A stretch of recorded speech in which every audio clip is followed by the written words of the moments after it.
요즘 북한 인사 가운데 가장 주목을 많이 받는 인물이 바로 김정은 위원장 여동생 김여정 제1부부장인데요.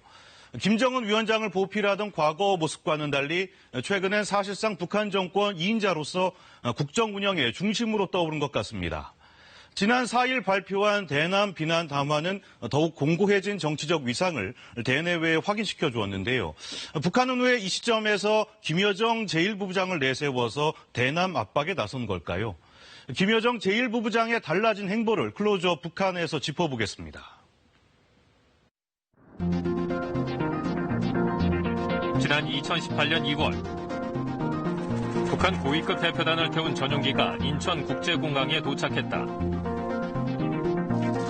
김영남 당시 상임위원장을 단장으로 한 4명의 북한 대표단. 그중에서 언론의 관심은 김여정 제1부부장에게 쏟아졌다. 최초로 남한 땅을 밟은 김씨 일가이자 북한 최고 지도자의 친여동생. 김 제1부부장의 옷차림새부터 행동 하나하나가 화제가 됐고 이는 곧 그녀의 위상과 권력을 추측하는 주요한 단서들이 됐다. 그녀가 진정한 실세라는 결과는 얼마 지나지 않아 드러났다.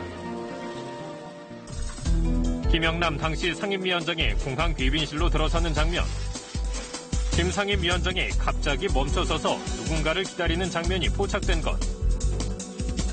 잠시 후 귀빈실에 들어선 건 김여정 제1부부장. 아흔의 김영남 상임위원장은 그제야 몸을 움직였다. 귀빈실에 들어와 소파 앞에 자리를 잡을 때도 김영남 상임위원장은 김여정 제1부부장에게 먼저 자리를 권했고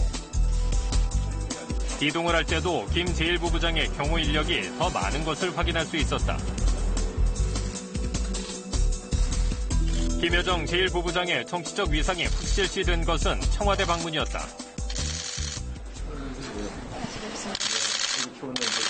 예, 대통령께서 마음 많이 챙겨주셔서 대통령께 고맙습니다. 고맙습니다.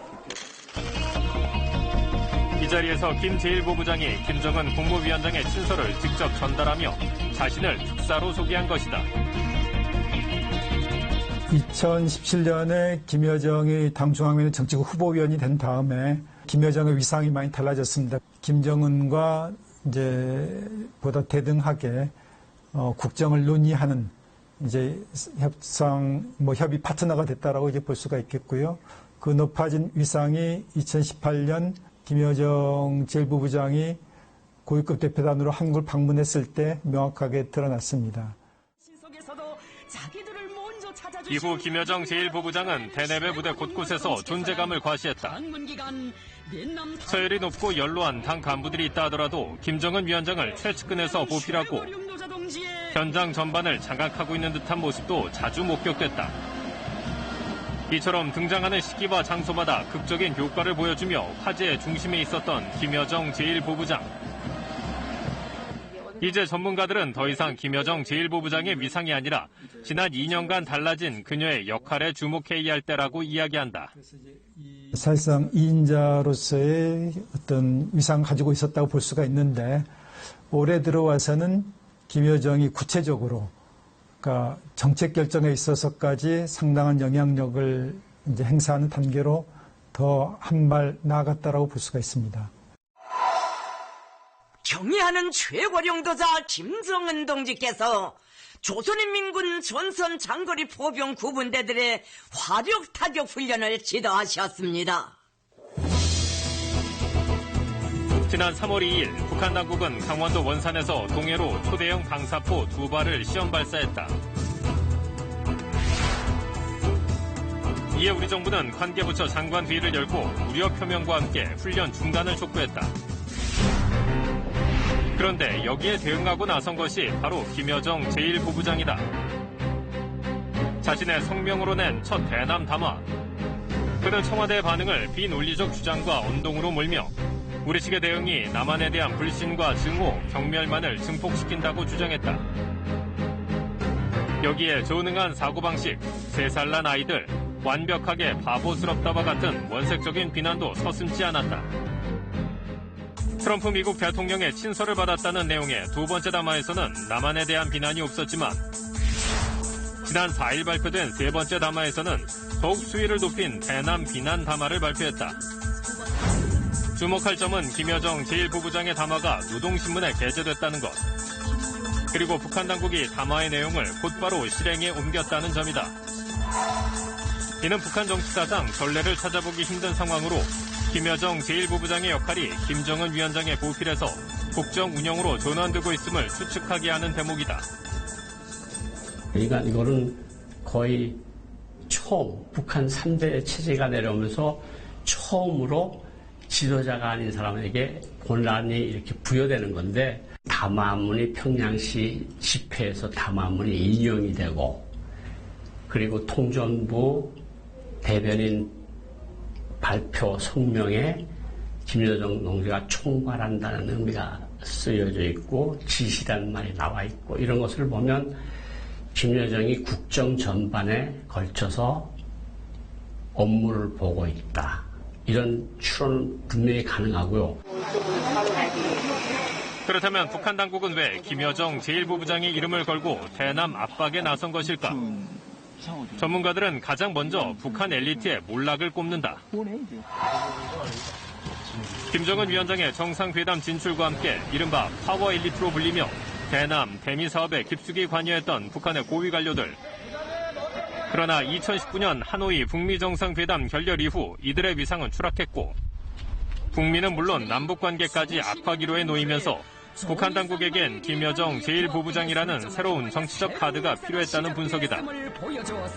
북미 정상회담 이전까지만 하더라도 대남 업무를 관장했던 김영철의 위상이 하노이 회담 이후에 급속도로 하락했고 그래서 통전부장직도 내놓았습니다. 그리고 작년 말까지 북한 외교를 담당하던 리수영 국제부장과 류용호 외무상이 해임되었고 새로 외무상에 선출된 리선권 같은 경우에는 아직 당내 위상이 그렇게 높지 않다고 할 수가 있습니다. 이런 외교적인 공백, 대남 관계에서의 공백을 김여정이 메우고 있다고. 일각에선 지난 5월 김정은 위원장의 자맹과 함께 제기된 건강 이상설과도 관련이 있다는 추론도 나오고 있다. 물론 자맹 20일 만에 공식 등장해 건재함을 과시했지만 언제 발생할지 모를 위험 요소에 대한 대비 차원이라는 것이다. 코로나든가 제재든가 업무량이든가 이런 것들이 많이 심화되면서 지도자의 업무가 과중이 되고 그로 인해서 건강상 어떤 좀 위험성이 존재하고 김정은이가 어떤 업무의 상당량을 김여정한테 돌림으로써 어쨌든 좀 뭔가 자기 업무 스트레스, 업무량을 좀 감소시키는 저는 그런 차원에서 볼 수 있다고 보고요. 지난 2년간 남북관계 중심에 있으면서 우리 정부 인사들과도 가장 가까운 인물로 꼽혀왔던 김여정 제1부부장. 비교적 대남 유화적인 인물이었던 그의 맹비난은 그 어느 때보다 큰 파장을 낳고 있다. 무엇보다 남북관계의 전면적 단절까지 언급한 그의 강경한 발언을 두고 그 배경에 대한 관심이 모아지고 있다.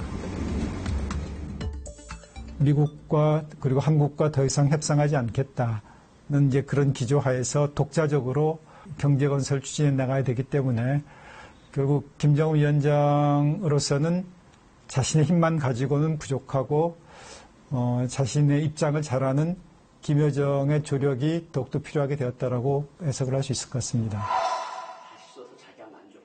김여정 제1부부장의 영향력이 커질수록 북한 내부에서의 혼란도 가중될 것이란 것이 전직 북한 외교관의 분석이다. 원수님이 권위가 약간 약해지는 건가? 둘을 동급에 놓고 봐야 되나? 그럼 어떤 때는 누구 말을 듣고 어떤 때는 누구에게 보고를 해야 되지? 그럼 여러 가지 파생적인 일들이 생길 수 있거든요. 그러니까 김정은 위원장의 권위에는 아마 플러스는 될 것보다도 마이너스가 될 가능성은 더 높다. 태양은 하나밖에 없는 건데 왜 김여정 동지가 갑자기 저렇게 나서서 북한 말로 막 나댈까? 이런 의심은 다 충분히 가질 수 있는 거죠. 1년 전 이호 여사 별세 김정은 국무위원장 명의의 조의문과 조화를 전달하고자 판문점을 찾은 김여정 제1부부장. 당시 김 제1부부장 일행을 맞았던 박지원 전 민생당 의원은 그와 나눴던 남북 화합의 대화를 또렷이 기억했다. 이 분위기를 살려서 남북 정상회담, 북미 정상회담으로 이어져야 된다. 이렇게 얘기를 하니까 제가 김여정 부부장을 많이 쳐다보고 얘기를 하는데 잔잔하게 좋은 반응의 미소를 가지고 듣더니 아주 단호하게 그러한 일을 하는 것이 이호 여사님의 유지를 받드는 길입니다. 때론 특사로, 때론 행사 전반을 관장하는 수행원으로 남과 북을 연결했던 김여정 제1부부장. 높아진 그의 위상만큼이나 비난과 혼란이 아닌 꽉 막혀있는 남과 북을 다시 한번 이어주는 역할을 해주기를 기대해본다.